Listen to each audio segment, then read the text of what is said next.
And we're back, guys. Here we're going to make a beautiful Persian roasted saffron Cornish hen. You can also use chicken. At the end you'll see I use a little bit of chicken legs, but any poultry, this is a beautiful marinade. It's going to really come out succulent and juicy. That beautiful saffron taste as well.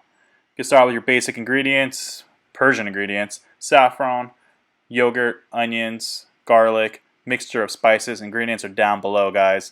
And of course your noble onion. Saffron water is one of the key components of making saffron chicken. I have a link right here you guys can click on, and as well down below to how we actually brew that saffron water. Starting off for our marinade, we're going to prep our ingredients. We're going to take that lemon, slice them up just in half. Well, you're just going to squeeze and use the skin. Here's a little trick for garlic. Cut the tip, flip it over, score the top, and you can pull out a few cloves to use for this dish. I always use fresh garlic when you can. Canned stuff or bottled stuff just doesn't have the flavor. All we're going to do is first get them out of the skin, try to resuscitate them, see if they come alive. Yeah, that's not going to work, so we're going to mince them up anyways. You don't have to worry about how finely minced this is. It's going to end up in the marinade. So just get them chopped up. Thick cut those onions. We're going to actually massage them in and squeeze them out. And here we got the Cornish hen. Unfortunately, I did not record the part where I cut out the back and flatten it. I'm sure there's a lot of videos. It's fairly simple. You can take your poultry shears, cut the back out, or your knife and flatten them out. Sorry guys, missed out on that one. Alright, so now we got everything cut up and prepped. Let's combine all our ingredients in one bowl. Here I already got some Cornish hen in there. I'm going to throw in all my spice, my yogurt, oil, lemon juice. So everything down below you see in our ingredient list we're going to mix and incorporate here. Now the most amazing part is that saffron and turmeric are really going to give it a beautiful golden color. The lemon juice itself, I juice it and I throw the skin in there. The skin oils are really going to permeate through that chicken, giving it a nice citrusy taste, but not overpowering. Our star of the show is that saffron flavor, which really is going to stick out in this dish.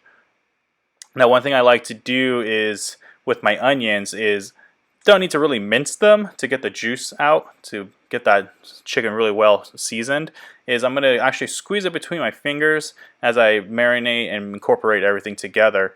And what it's do is just breaking that fibers of that onion through so I can get the juice out. You can probably just do a nice mince as well, but I'd rather keep the tears at bay and just do this method. You don't get as much watery eyes doing this way.